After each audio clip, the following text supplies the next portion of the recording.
Hey guys, Plonk here with the third and final AlteRed Monotype mini-series. In case you missed it, I've already done the Generations 1 and 2 starter types, so make sure to check those out if you haven't already. But now we're on to the final set of starters, that of course being Gen 3.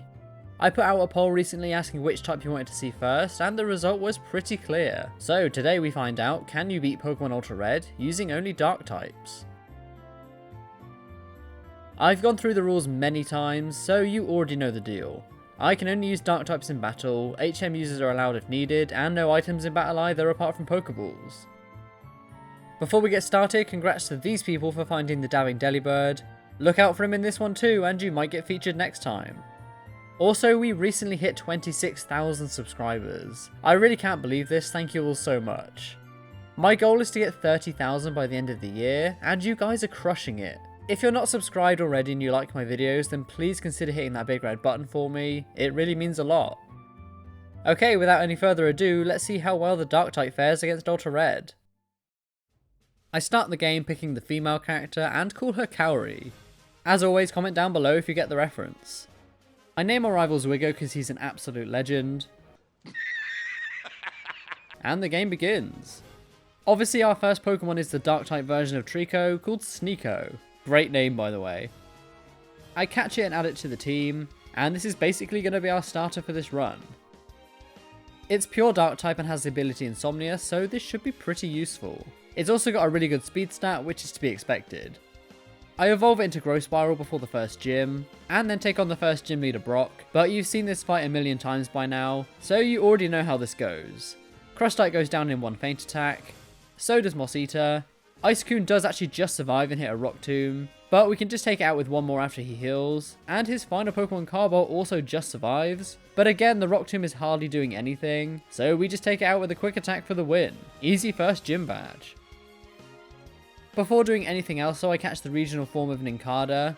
Nincada? I don't know. Either way it's called Harkada in this game, and it's actually pure Fairy, which obviously isn't a Dark type, but once it evolves it does become part Dark. On our way through Mount Moon, I take the Helix Fossil. Wait, why am I telling you this again?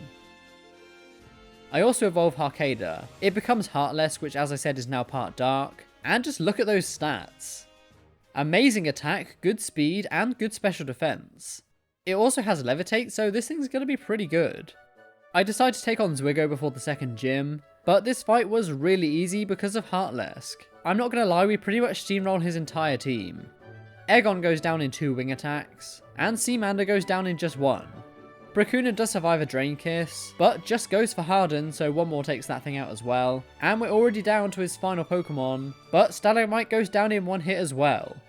I'm starting to think this Pokemon could be a little bit overpowered for this early in the game. Either way, we beat Zwigo, and take on Misty. Fomal's up first, so I lead off with Growth Spiral, and just easily take it out with 2 Fury Cutters, and next up is Tartler. Fury Cutter has built up some decent power now, so I go for another one, and it does well over half as we get hit by another takedown, and she gets a crit as well. We still survive though, and even with her healing, we can survive an Aqua Jet and take it out with another Fury Cutter. Next up is Syrinx, and I know this thing's going to take us out, so I just go for a quick attack for some decent damage, as we get taken out by a Water Pulse. I send in my final Pokemon Heartless, as she actually just goes for a potion. This means I can hit a Draining Kiss, and we even get a critical hit to take it out from there. I don't even know if we needed it though, to be honest. Misty's final Pokemon is Gold type, but it's just really weak in general, so another Draining Kiss takes it out, and that's 2 badges in our collection. So far this has been a pretty easy run.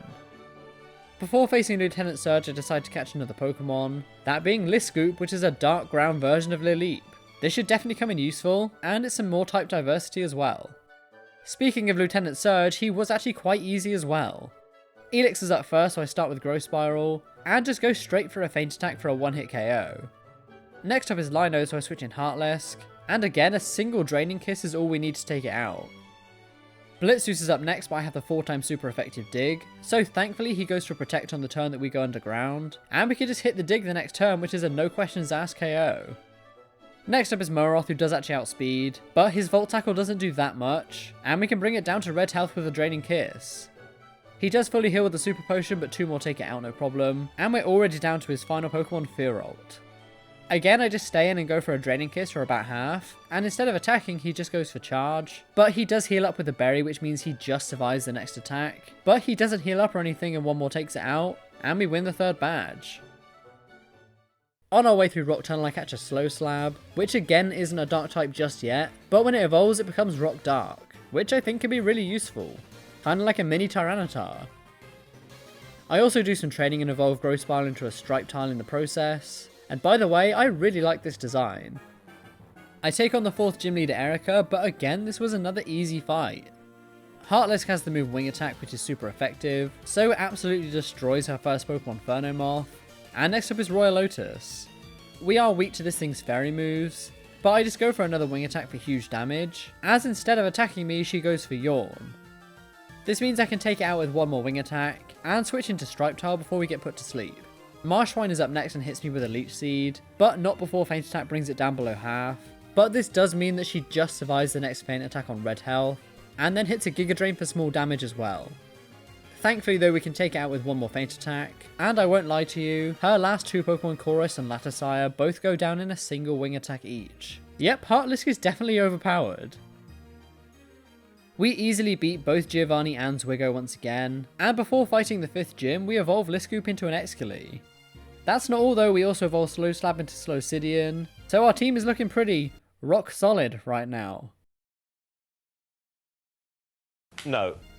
With the buffed up team, I take on the 5th gym leader Koga, and as always this is a double battle, otherwise known as really difficult to narrate. Mediclops and Noxiora are up first, so I start off with Slowcidian and Stripe Tile, as we get hit by an Air Cutter for small damage. I hit a Zen Headbutt on Mediclops for decent damage as well, and follow up with a Strength on the Noxiora.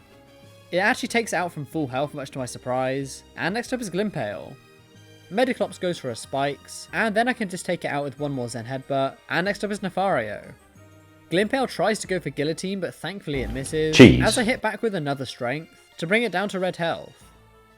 He does of course fully heal it with a Hyper Potion though, but a critical hit Night Slash brings it back down to red health, but then we get hit by a 4-time super effective Sky Uppercut, but somehow we live, I've no idea how.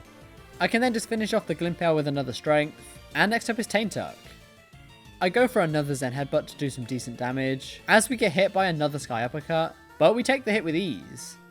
Taintuck then goes for an Acid Armor, as I hit Nefario with a Strength for about half its health, and thankfully one more Zen Headbutt's just enough to take out the Taintuck, and his final new Pokemon is Playgrom. Nefario actually misses a Sky Uppercut, which is hilarious, as I can just take it out in one more Strength with Slowcidian. It's now just a 2-on-1, as I do some massive damage with another Zen Headbutt, as we finally get taken out by an Air Cutter. I just switch in Excali, but she's not even needed, as one more Night Slash takes out the Playgron, and we earn ourselves Gym Badge number 5. Before doing anything else, I actually catch my final 2 team members. You can find both of these in the mansion on Cinnabar Island, the first of which is a Shocking, which is a Dark Electric type version of Weezing, and the second is a Mincer. This is a Steel Dark type version of Pinsir, and this really does round off the team really nicely. Also, just look at this Pokédex entry. I can now visit the Silphco building where we have to fight Zwigo once again, who starts off with Chinobel, so I lead with Heartless and go for a dig, which brings it all the way down to the red, as he just goes for Smokescreen. I can now just finish it off with a Night Slash, and switch into Mincer for his next Pokemon Scariados. It does okay damage to us with a Nightshade, but I can hit back with the Revenge, which is super effective so it easily goes down. Sealazard is up next, so I switch into Shocking, as we have the super effective Shockwave, which after being hit by a weak Bubble Beam, is going to be an easy 2-hit KO. We survive a second Bubble Beam and take it out with one more, and we're already down to his final Pokemon Talaments. I stay in and tank a Headbutt like it's nothing, and hit back with one more Shockwave to bring it down below half, and we can even survive a second Headbutt with just 1 HP remaining, and I was hoping we'd take it out, but he just hangs on as well, so I don't really want Shocking to go down, so I switch into Excali, who just tanks another Headbutt, and takes it out with a Crunch. Again, that was a pretty easy fight. Honestly, we've not had a single difficult fight so far. As always, Giovanni is not a problem. I basically just sweep through his entire team with Heartless, so let's move on to the 6th gym leader Sabrina. Following on from the trend of easy fights though, this one was no different.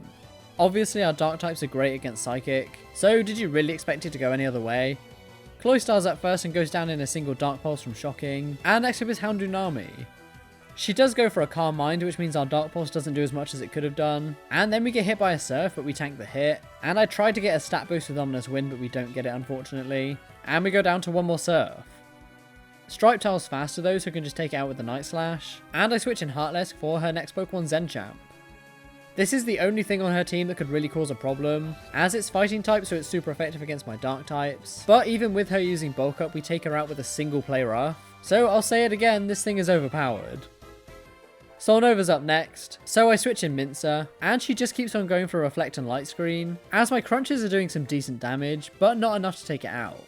There's not really much that she can do though, so I just keep whittling away with Seismic Toss, as she keeps on healing with Hyper Potions. Just as I was about to finish it off though, she switches out, and goes into Doris. I decide to switch into Slowcidian, as her Flamethrower really doesn't do that much, but we do get burned unfortunately, and then she goes for the Water Pulse, but we just about tank the hit. But then we get confused.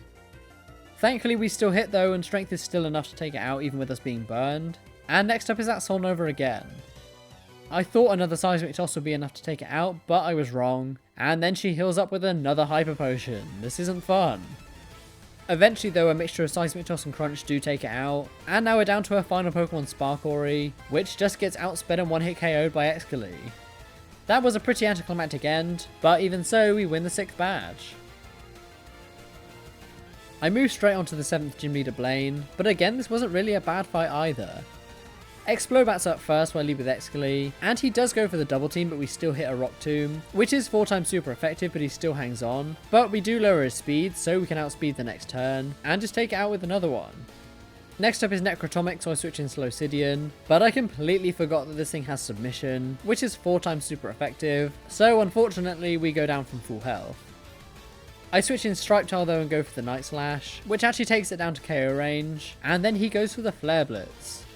Even boosted by the sun, we survive the hit though somehow, I have no idea how, and then next turn he just heals up with a Hyper Potion, so we just take it out with 2 more Night Slashes, and next up is Samurott, so I switch back into Excalibur, and go for the Dig, which is going to be a 2-hit KO, as we just about survive a Stab Brick Break. I take it out with 1 more Dig, and next up is Sotilary. So again I stay in and go for another Dig, which does over half as we get taken out by a Sludge Bomb. So I can just switch in Heartless, and take it out with a Night Slash. Stunplace is up next, but also goes down to a single critical hit Night Slash. And his final Pokemon Foritia comes out, and actually outspeeds us and hits a Stone Edge for good damage. As I hit back with another Night Slash, which also does about half. But he's faster, so we go down to 1 more Stone Edge. But now I can just switch in Mincer, who is just tanky enough to take a Flamethrower, and go for a Brick Break. I thought it'd be enough, but unfortunately he just hangs on. And you guessed it, he fully heals with a Hyper Potion. This means I can hit 1 more Brick Break before we go down to 1 more Flamethrower. So now I can just switch in Stripe Tile, and thankfully we outspeed, and 1 more Brick Break is just enough. Foritia goes down, and now there's just 1 more Gym Badge for us to claim. That of course being the ground type user Giovanni, and again this is a double battle. Med-Earth and Kragler are up first, so I start off with Excalibur and Shocking, and go straight for a Giga Drain on Kragler for decent damage, as we get hit by an Aura Sphere. I'm able to hit a Blizzard with Shocking though, which hits both Pokemon, doing great damage to Med-Earth and just taking out the Kragler from there. His own Excalibur comes out next, so I hit another Giga Drain for small damage, as he hits back with a Play Rough. Thankfully though we survive, but unfortunately Shocking goes down to 1 more Aura Sphere, so I send in Heartless. I go for a super effective lunge on Excalibur for decent damage, and we even lower his attack as well, which means that his own Play Rough hardly does anything. I then hit a Night Slash hoping to take out the Med-Earth, but he just hangs on the tiniest sliver of health, and then hits back with the Hurricane. He even gets the Paralysis, which I didn't know this move could do in this game, and of course he then proceeds to fully heal up the next turn. Excalibur then tries to go for Fissure, but thankfully it misses, as I just take it out with 1 more Play Rough, and next up is Sever. He does immediately get hit by a Lunge, and then I follow up with a Night Slash the next turn to finish that thing off as well, and next up is Kataroa. Excalibur gets taken out by an Aura Sphere, so I send in Stripe Tile, and hit it with a Night Slash for about 40% of its health, and then I hit Kataroa with a Play Rough, which just straight up takes it out from full health. Giovanni's final new Pokemon is Drillbrio, and then Med-Earth goes for another Aura Sphere, which I thought was going to take out Heartless, but he goes to Stripe Tile instead for some reason, which means I can hit a Brick Break on the Drillbrio for half its health, as he goes for the Curse, and then I dig underground with Heartless. Stripe Tile tanks yet another Aura Sphere, as we can bring the Drill Trio down to red health with one more Brick Break, and then finally finish it off with a Dig. We now just need to beat this Medearth 2-on-1, but he does unfortunately take out Stripe Tile with one more Aura Sphere, so I just send in Slowcidian. One more Night Slash brings this thing down to a tiny sliver of health, and Slowcidian tanks an Aura Sphere like it's nothing, and finally takes it out with a Crunch, winning us the 8th and final gym badge, and to be honest that was probably the most difficult one so far. Before we can take on the Elite Four though, we had to fight Zwigo once again, and as always he starts off with the Talaments, so I lead off with Shocking. I actually outspeed and go for the Shockwave, and even with a critical hit it's not enough to take it out, but in return his Earthquake really doesn't do as much as I was expecting it to, and then he just fully heals up with the Max Potion. I can bring it back down to red health with 2 more Shockwaves, but unfortunately he gets a critical hit Earthquake which means we go down, so I just send in Stripe Tile to Revenge Kill with a Night Slash, and switch into Excali for Scarier Dose. We are weak to his grass moves, but we have the 4x super effective lunge, which takes it out from full health, no questions asked, and I stay in for Chernobyl. I go for the Stab Earthquake, which does just over half, as again, he just goes for Smokescreen instead of attacking, so we don't miss the Earthquake and it goes down to 1 more. I switch in Mincer for Sealazard as Shocking has already been taken out. We're able to survive a super effective Earthquake, and hit back with the Stab Crunch, which doesn't do too much, but we do get the defense drop, which means that while we do go down to a Liquidation, once again we can just switch in Stripe Tile to take it out with another Night Slash. Bristol's up next, so I switch in Excali once again, as this thing is 4x weak to Earthquake, so it just goes down in 1 hit, and his final Pokemon is Sense Leash. It's weak to Play Rough, so I switch in Heartlisk, and much to my surprise we can just take it out from full health. Sense Leash goes down and we beat Zwigo once again. We arrive at the Pokemon League, and here's a look at our final team. Honestly, watching this back, I didn't realise just how good this team actually was. This is probably the easiest time I've ever had on this game, and might even give the Ice type a run for its money, as the best type so far. We've got a great mix of fast and heavy hitting Pokemon on the team, and a good diverse bunch of types as well. Will this team be able to take on the Elite Four though? Well, I'm gonna guess yes, but let's find out.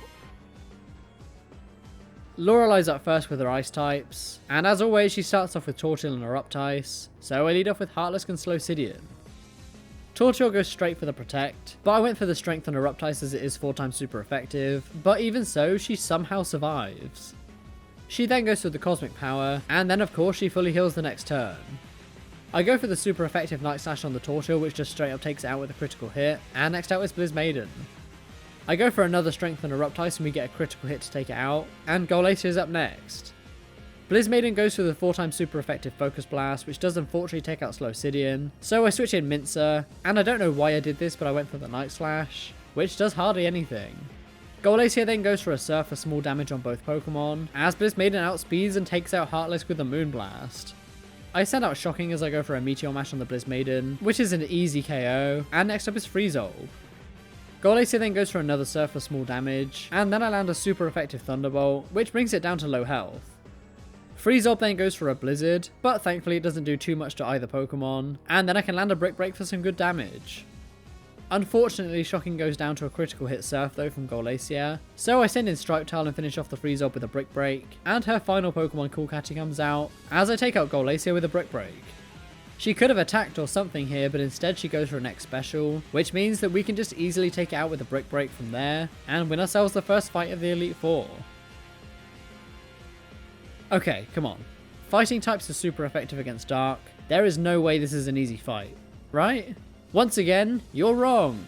Swashbull goes down in 2 Thunderbolts from Shocking, and we can even take out the Senseion as well.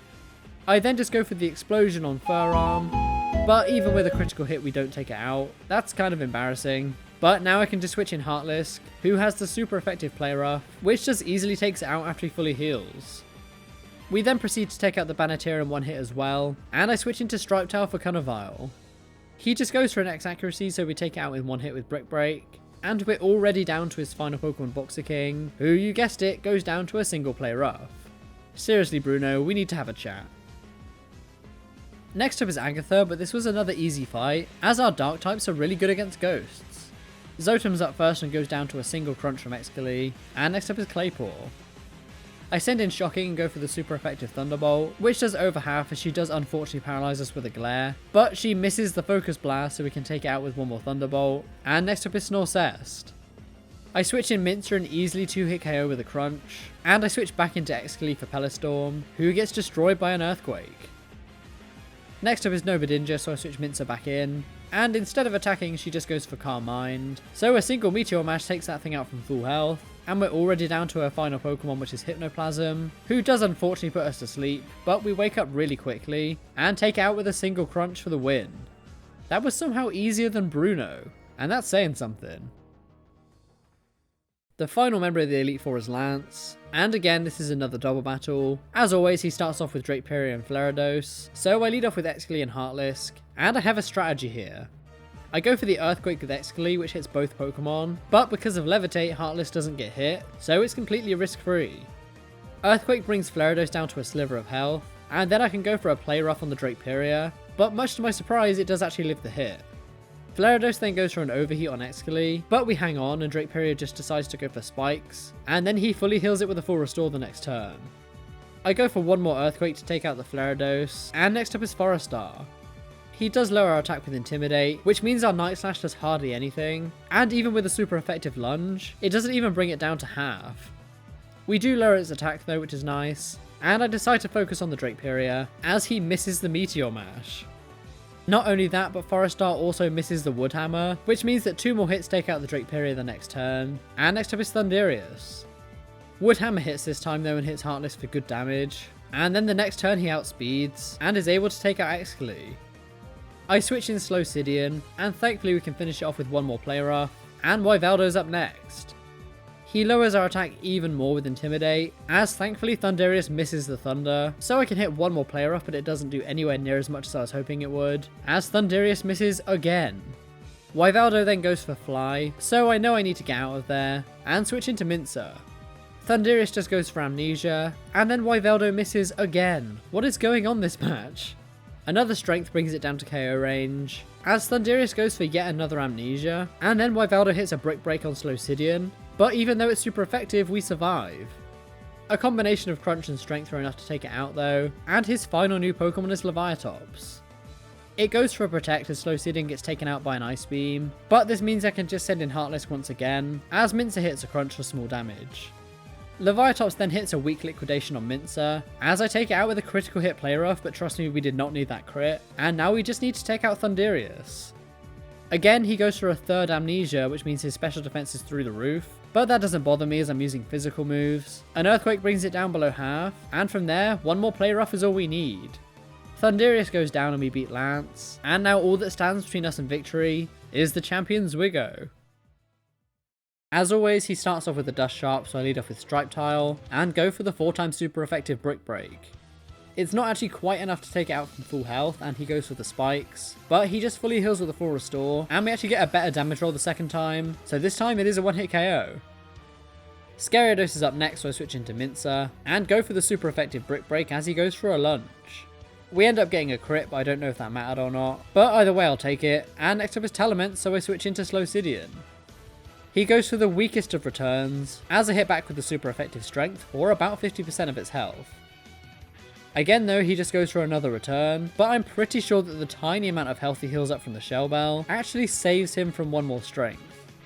He's left on the tiniest sliver of health, and of course fully heals with a full restore. We're able to bring it down to red health before we go down to a Smart Strike, so as always I swap into Stripe Tile, and Revenge Kill with a Night Slash. Chernobel's up next, so I switch in Excali, and go for the super effective Earthquake, which again does over half, as he just goes for Amnesia when we're using physical moves. This means we can take it out with one more Earthquake, and Sealazard is up next. I switch in Shocking, who does get outsped and hit by an Earthquake, but we actually take the hit really well, and fire back with a Thunderbolt. We don't get a paralysis or anything though, so we get taken out by one more Earthquake. So again, Stripe Tile cleans up with a Night Slash, and we're already down to the final Pokemon of this run, the terrifying Eldraine. Normally this thing is incredibly difficult to beat, but Heartless has the move Play Rough, which is super effective, and does well over half. Not only that, but we survive a super effective Meteor Mash, and even his Citrus Berry is not enough to save him from one more Play Rough, so it goes down and we've done it. We beat Zwigo, and beat Pokémon AlteRed using only Dark types. Well, that was definitely something. I had a feeling that the Dark type would be good, but I didn't realise just how good it would actually end up being. Obviously Heartless was by far the best member of the team, but I do need to give special credit to Stripetile and Mincer as well, who were both fantastic team members too. If I'm being honest though, there wasn't really a single bad Pokemon on this team. This was definitely one of the most fun Monotype runs I've done so far. Thank you guys so much for watching. I hope you guys enjoy these videos as much as I enjoy making them. This third Monotype series is going to be the last I do on this game, but if you love these challenges then don't worry. The creator of this game is currently making a sequel to this game called Varia Blue, or Varia Blue, I can't remember how to pronounce it. Even so, it looks better in every single way, so rest assured I will be making some videos on that game when it comes out. With Dark types out the way, that leaves just Psychic or Fighting. So the question is, which one do you want to see next? Let me know in the comments below. If you guys enjoyed the video and think I earned your like, then please do so as it would be greatly appreciated. And as I said at the beginning of the video, I'm trying to hit 30,000 subs by the end of the year, so let's see if we can make that happen. That's pretty much all I've got for you today, so as always, thank you all so much for watching. Until next time.